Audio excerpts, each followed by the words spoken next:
Estamos de volta. Chaves, então você poderia concluir o que você estava colocando a respeito do pé da letra na interpretação da Bíblia? E a respeito das traduções, não Sim, é isso? sim.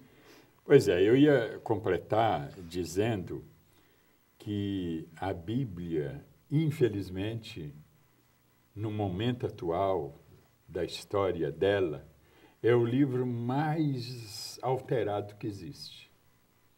E, por exemplo, Bart Ehrman, autor do livro Repensar, não é esse é de outro autor, desculpem-me. Ele diz assim, a Bíblia tem 400.000 alterações. E isso está no livro dele, do Bart Ehrman, um americano. O nome do livro é O que Jesus disse e o que Jesus não disse. É da editora Sextante. Não é uma editora espírita e ligada a uma religião propriamente dita. Então, ele diz, Bart Ehrman, maior biblista do mundo, que a Bíblia tem cerca de 400.000 alterações. Então, eu estudei um pouquinho de grego para poder comparar, por exemplo, o Novo Testamento nos seus originais, e um pouquinho de hebraico também para comparar o Velho Testamento com os originais, porque o Velho Testamento foi escrito em hebraico. Então, comparando com os originais e também com a Vulgata Latina de São Jerônimo, que foi a primeira tradução da Bíblia para uma língua estrangeira, que era o latim e que era a língua do Império Romano. Então, fazendo essa comparação com esses originais em hebraico e grego e com a primeira tradução para o latim, feita por São Jerônimo no ano de 400, então há um escândalo.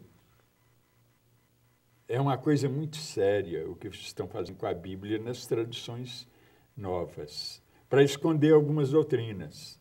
E hoje o número dos tradutores protestantes também cresceu. Evangélicos.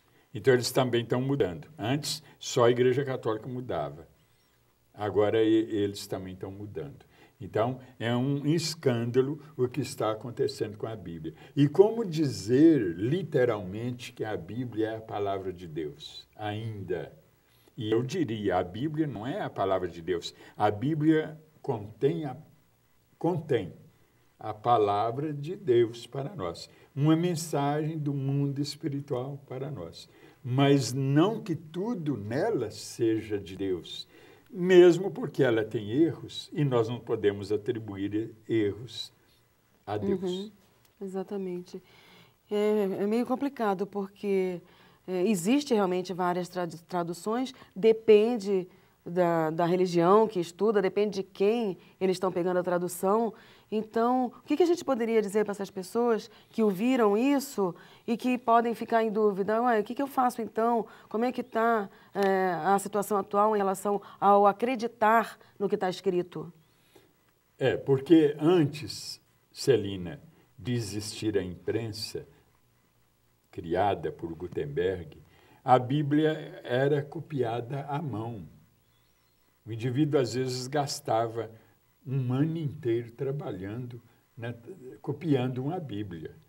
E, então, não havia uma Bíblia igual à outra, porque o indivíduo errava sem querer. E, às vezes, ele errava porque ele queria corrigir uma coisa que ele achava que estava errada. Aí cometia erros também, quer dizer, um erro de boa fé, mas cometia erros. Então, acontece que não havia uma Bíblia igual à outra, porque cada cópia saía com alguma diferença. Não E hoje ainda hoje, acontece. Né? Não, hoje ficou mais fácil, mas os tradutores modificam. E qual seria, vamos dizer assim, a ideal? Ora, a Bíblia de Jerusalém é muito boa, que ela é uma Bíblia ecumênica, judeus, católicos e protestantes. Agora, eu gosto muito da Bíblia de João de Almeida, a tradução de João de Almeida, que era pastor protestante e viveu no século XVII, 1650 mais ou menos, e que ele fez essa tradução. A João de Almeida, a antiga, porque as de 1950 para cá, eles estão fazendo uma balbúrdia com ela, estão mexendo muito, e principalmente para atacar a doutrina espírita, porque o espiritismo é muito forte aqui, como eu disse. Então, as traduções para a língua portuguesa, a língua nossa, estão tendo alterações escandalosas. Eu falo porque eu acompanho isso e estou vendo e me sinto até na obrigação de falar. Sim, sim. E por conta de ter as passagens, a presença espírita na Bíblia, você continua indicando essa também. Uma Bíblia mais antiga, de 1950 para trás, João de Almeida, para mim, é a melhor. Sim, é mais fácil de ser entendida e mais, vamos dizer assim, verdadeira. Mais fiel, mais próxima dos textos mais antigos. Porque eu vou te dar um exemplo. Êxodo, capítulo 20, versículo, ou melhor, invertendo, capítulo 5, versículo 20, lá nós lemos assim, que Deus visitará a iniquidade do pecador na terceira e na quarta gerações. O que quer dizer isso? Na terceira, que é o neto, e na quarta, que é o bisneto. Então, o avô... Depois nós queremos ir mais a fundo nessa passagem aí, mas no próximo bloco. Nós vamos fazer um intervalo rapidinho e já voltamos. Não saia daí.